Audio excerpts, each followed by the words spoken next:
Hallo, jeg heter John Olsen. Velkommen to Next Stop from the bike capital of the world.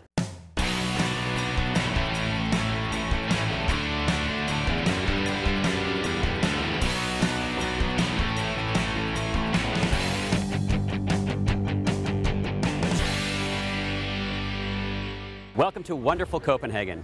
On this episode, we'll explore this incredible city by canal, we'll tour one of the most beautiful castles in Europe, and we visit world-renowned Tivoli Gardens. We'll also discover a cafe breaking all sorts of norms, specializing in smooshie. Stick around and find out all this and more on Next Stop Copenhagen. The fun starts now.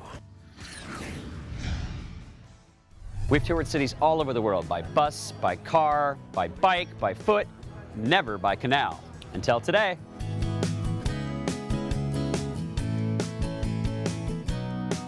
Hi to you all and welcome. My name is Julia and I will be your guide on this tour. We are now in the Canal of New House, and this canal was excavated between 1671 and 1673. The purpose was that the ships could sail all the way into the city's new center, where the King's New Square is, with their goods. You can now see the Royal Theatre's Playhouse. The Playhouse opened in 2008 with Shakespeare's Hamlet. It was designed by two Danish architects that are called Lundgaard and Tranberg. The Opera House here on the right side opened in 2005. It was designed by a Danish architect that is called Henning Larsen. Ship you see on the right side is the royal yacht that is called Dannebroge. It was built in 1931 and it's the oldest royal yacht in the whole world that is still in use today.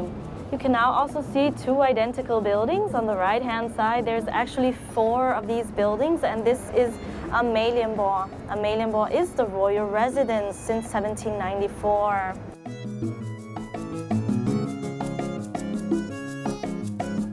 We are now in Gammel Strand, which means the old beach. It is here that the modern city of Copenhagen was founded in 1167 by the Bishop Absalon. You can see a statue of him on the left-hand side. He's on his horse. On the right side, you can now see the most modern castle of Christiansborg. It is the 3rd castle with this name in this spot, and it is from 1928. The building on the right-hand side is the old stock exchange. It was built between 1620 and 1640. The tower is made of 4 intertwined dragon tails, and on the top there's 3 crowns that symbolize the Kalmar Union.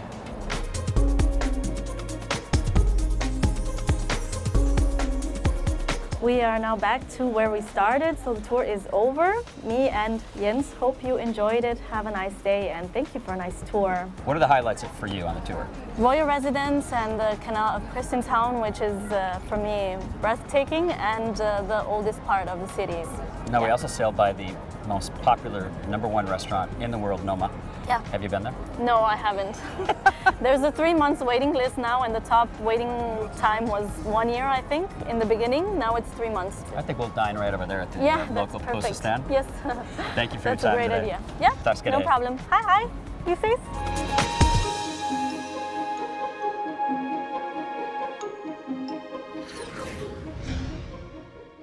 The changing of the guard takes place every day at noon at Amalienborg Palace. The purpose of the Royal Guard is to protect Denmark's royalty, especially Queen Margaret II, the first female monarch in Denmark since the 15th century. This is sometimes accompanied by music if the Queen is in residence. But if you take a look at that building over there, the only one with 5 chimneys, there's no flag flying. No flag, no Queen. For more information on this and other fun activities in Denmark, go to visitdenmark.com.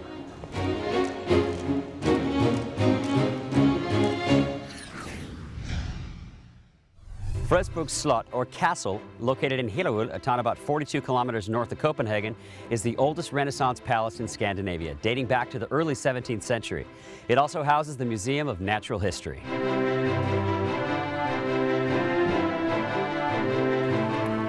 Hello, Frederiksborg. I'm John. Hello, John. My name is Søren. Welcome to Frederiksborg. Thank you for inviting us to your home. Oh, you're welcome. This is a nice place you live. Oh, it's a very nice place. Okay, you don't live here. No, I don't live here. Who did? Well, in the 17th century, the Danish king lived here. And his name was Christian IV, and he was one of the most wealthiest persons in Northern Europe. And when you're wealthy, you need, of course, a grand house. I'm dying to see the inside. Well, let's go inside then. Let's do it.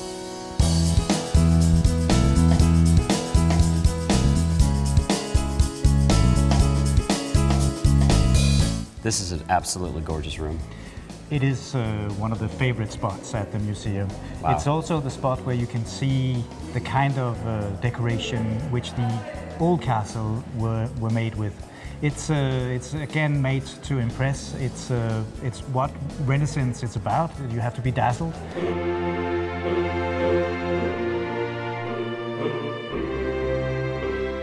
Let's talk about the shields on the wall. This is impressive. They must have deep meaning. It is going back to when Denmark was an absolute monarchy.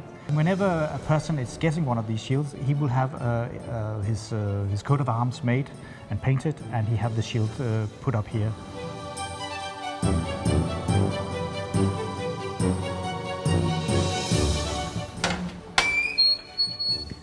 Cool. Well, you remember that I told you that the Danish king was very wealthy. Yes. He was also very practical. So you're now in the basement of the castle. It's his treasury. But instead of walking down all the stairs with the money, he would slide the coins through the slide down into this large chest.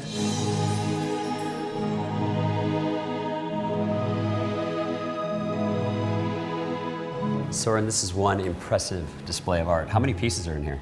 Well, we say we have approximately 10,000 paintings. But apart from paintings, we have engravings, we have etchings, we have furniture, we have chairs, we have cupboards.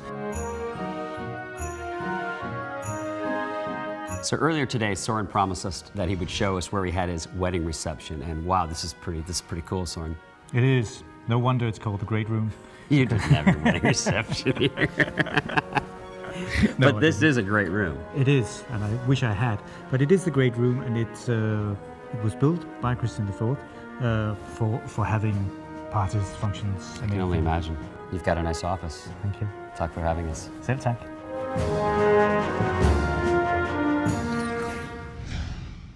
Coming up, Denmark's Knowledge Center for Design and the historic Admiral Hotel.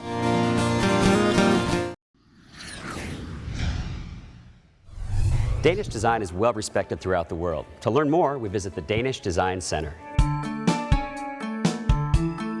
We begin our tour through history of Danish design in the 1950s. What was going on in the 1950s? 1950 was just after the war, so there was not that much money, but there was a huge power to create something. So a lot of the things you see here is created at that time, and the thing was that there were new materials. Lego is there. Lego started, in like 52. Denmark is a nation of play. We like to work hard, but we also like to play. And Lego is just the thing where you can build. You're not supposed to do whatever you were told by your parents. You could just dream away. And that's the great thing about Legos. It is, and yes. That hasn't changed all the way to the day. Hasn't changed, and you see even adults still playing with Lego now. They put a lot of computers in them so you can do things like robots. The psychedelic 60s. It is, yes. That's what we call the hippie thing, the flower power of things. And what happened was that when we looked at the 50s, that was all natural materials. So plastic were introduced. And we had this fantastic designer called Werner Panton. He did this chair and all these environments, sort of psychedelic things. And at the same time, getting back to your roots, you also had this television thing by Bang & Olufsen, who was sort of a little bit spacey, right? This is modern. That's cool. Yeah, I think it's really cool. That's it's retro. in my home when I was a kid. So, really? Yeah.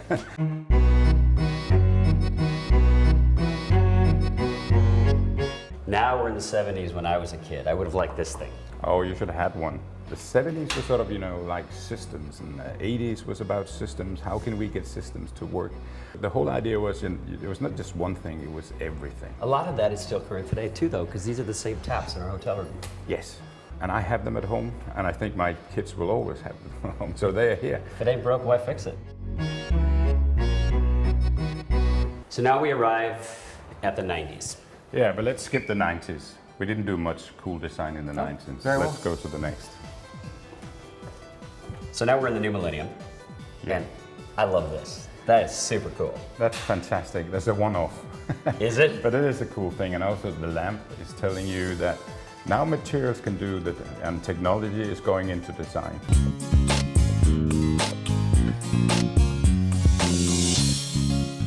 Neil, I'm impressed. Thank you very much for the tour through time, and I can see why Danish architecture, Danish design has been so relevant for so many decades, and for decades to come. Yeah, and come back in 10 years and we will show the next part. I'd love to. See you. Bye. Tak.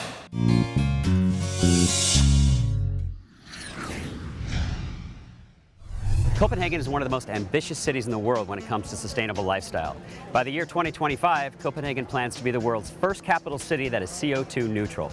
Bikes are just one of the ways Copenhagen tries to stay green. They're by far the fastest and least expensive way to get around, and of course, they emit no CO2. Copenhagen is truly a green city. We're staying at the very lovely and very historic Admiral Hotel in Copenhagen. Jesper, thanks for having us. Thank you, and you're welcome. This is a gorgeous property, and I love the history of it. Take us back to 1787. It used to be a storage place for corn and for grain. We have a lounge, which is part of our banqueting department. That used to be the oven, drying out most of the granary. So all the floors house the grain and corn? Yeah, exactly, yeah. And there was very historic events that happened, that this hotel was very key in. 1801? Yeah, exactly. What happened then? We had the bombardment of Copenhagen, but we survived. Most of the buildings around the hotel were on fire. It's, yeah, a big part of Copenhagen history. Your location is spectacular. We're right on the water. Of course, it's a hotel. That is the location. Everything is fairly close by. We got the Queen living just down the road. Queen's your neighbor? Yeah, she is. She is. And of course, we got the view of the water. The one thing that's unique, I think, is the hallway. Yeah. When you walk down, the woodwork on the ceiling. All the hallways and all the wood and the walls that you see in the hotel, that is the original thing from when it was built. And when you walk in your lobby, it's very impressive. It's very long. There's lots of depth to it. Yeah. And your staff is so friendly. Everybody's been so friendly the entire stay. And you've got an award-winning restaurant in the lobby. We do, yeah, the Salt restaurant. It's been with us for quite a few years now. There's something you have that's very different from any hotel we've ever stayed at. We do have the water, and together with the water we do have ships.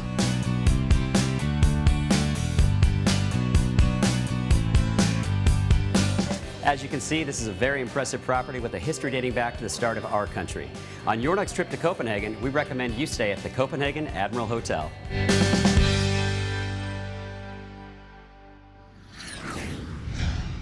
Up next, we learn about Smooshie and a unique bar hopping experience, including an ice bar,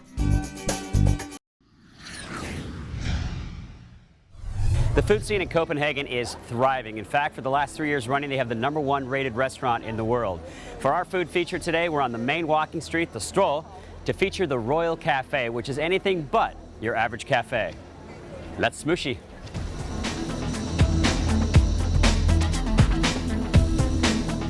I have been so excited to learn about your concept, not only about smooshie, but cafe. You've taken it to a whole new level. Our idea was to sort of emphasize everything that had been famous in the past, which was smørrebrød, open-faced sandwiches. Which is very well known in Denmark. Yes. So we thought, why not do it in a modern, more up-to-date way? Not have huge open-faced sandwich, but maybe have small, tasty. You can try more things that way. Yeah. You know, you can, as you can see in front of us, we have 3 smoothies standing here. This is the ox fillet, beef fillet, or call it how you like, with a good old Danish tomato. This is new potatoes, new cucumber. This is what we would call a vegetarian dish. Has a little radish. The next one here is actually very interesting. It's called in Danish stjerneskud, which means a shooting star. If you see it from above, the way it's made, it looks like a star. Now I feel like your cafe here, because this room is beautiful. I feel like we're having like afternoon high tea. You can see something there, hand-painted wall, or you can see one of these old paintings from our castle. Why not give people that experience? This is the most unique cafe we've ever been to, and this is absolutely a wonderful presentation. Congratulations. Thank you. That's Thank you awesome. very much. You're redefining it. Thank you very much. Good job, Ron. Thank you for coming.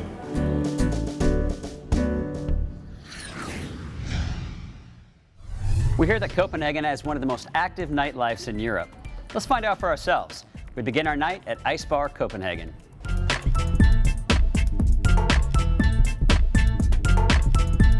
It's summertime in Copenhagen, and we're in an ice bar, an actual ice bar. And I thought there might just be a little bit of ice around, but we're talking full-on ice here, Pablo. Yeah, it's what we have in here is 40 tons of natural ice, all brought from north of Sweden. So what is she making here behind us? She's making a drink of, it's called Construction. That's our theme is factory, so we have all the names of our cocktails are related to the theme. So these glasses are all ice as well? Exactly. They're special. What does it take to like keep these things in stock? Well, we keep them in the bar. Because once I put my mouth to it, it starts melting, right? Exactly. Once you're done drinking them, we have a slide just there where you throw them, and then afterwards we will just get rid of them. How cool was that? No pun intended. Our next stop, something equally unique, rubies. I love your place. Yeah. So quaint, so different, so unique. I think it's a little bit unique, it's a little bit intimate, and still very extremely friendly, and it's really simple. Just treat people with respect and try and have fun while doing it. I think that's a good philosophy. Yeah. Upstairs is a little more happening, whereas downstairs is a bit more quiet, and we try and do a bit more old school menu with forgotten classics that we sort of flipped through all our cocktail literature and found these interesting drinks that we don't see much anymore, and try and revive some of the old classics. So Visit Denmark told me that you guys make some classic cocktails. Yeah, I have to come and check it out. And I have one of the signature twists we do for you in a minute. So we're going to go to the bar and have a drink called the Rapscallion.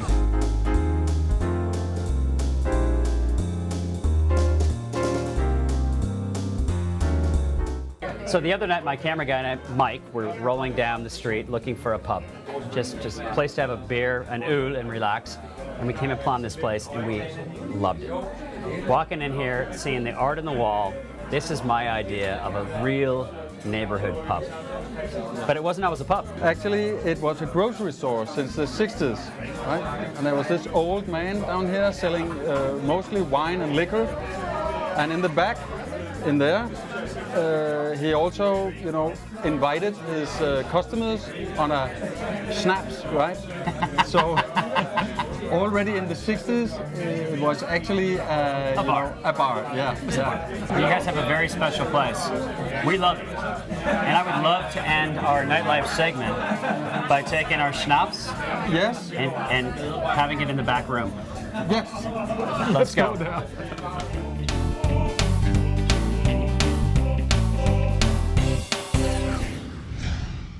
Coming up, learn where Walt Disney got his ideas and one of the most unique music segments ever on Next Stop.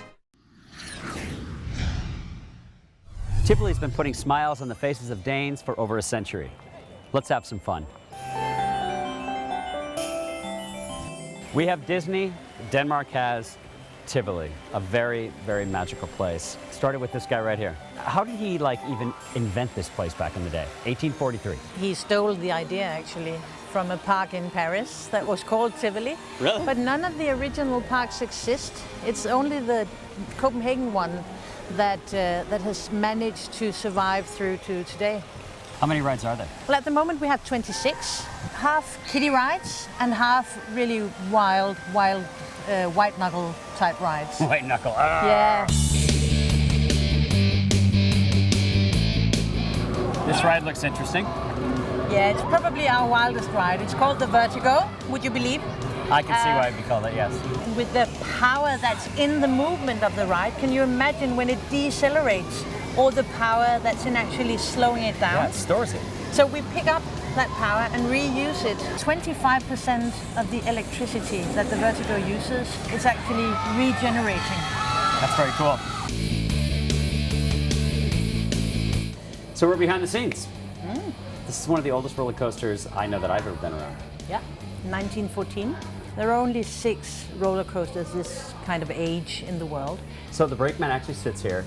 How does he work it? What you do is you pull this lever towards you, thereby pressing the metal wings So it's actually the friction that breaks the car.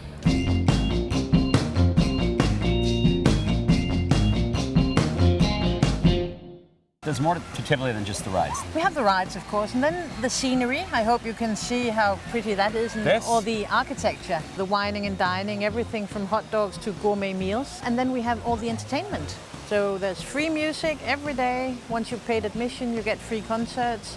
There are shows you pay for. There's ballet, there's classical music, there's all sorts of things. Here's a pleasant surprise, our most unique Next Stop music segment ever.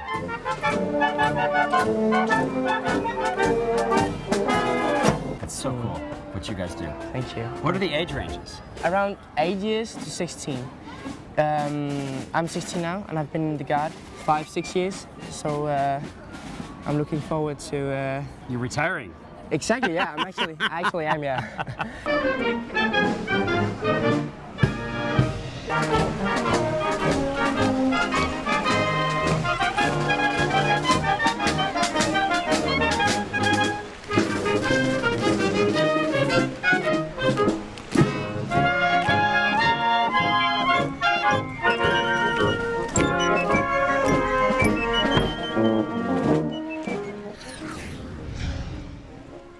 Tack ska du hej for joining us on Next Stop from wonderful Copenhagen. And thanks to our Danish show sponsors, Visit Denmark, wonderful Copenhagen, the Admiral Hotel, and Iceland Air, another great Alaska Airlines partner with convenient connections to all of Europe through Reykjavik. Thanks also to our show's title sponsors and good friends, Alaska Airlines and the Alaska Airlines Visa Signature Card. Next stop, where will we take you next? Make good memories, everybody. Denmark has Tivoli, turning 100 years old. This next year? Well, more than 100 years. So 1843, Tivoli was that's founded. way more. Let's start that over. Yeah. So the roller coaster's 100 years. Oh, yeah. You taught her? Yeah. You taught her everything she knows. Yeah. Well, not everything, I guess.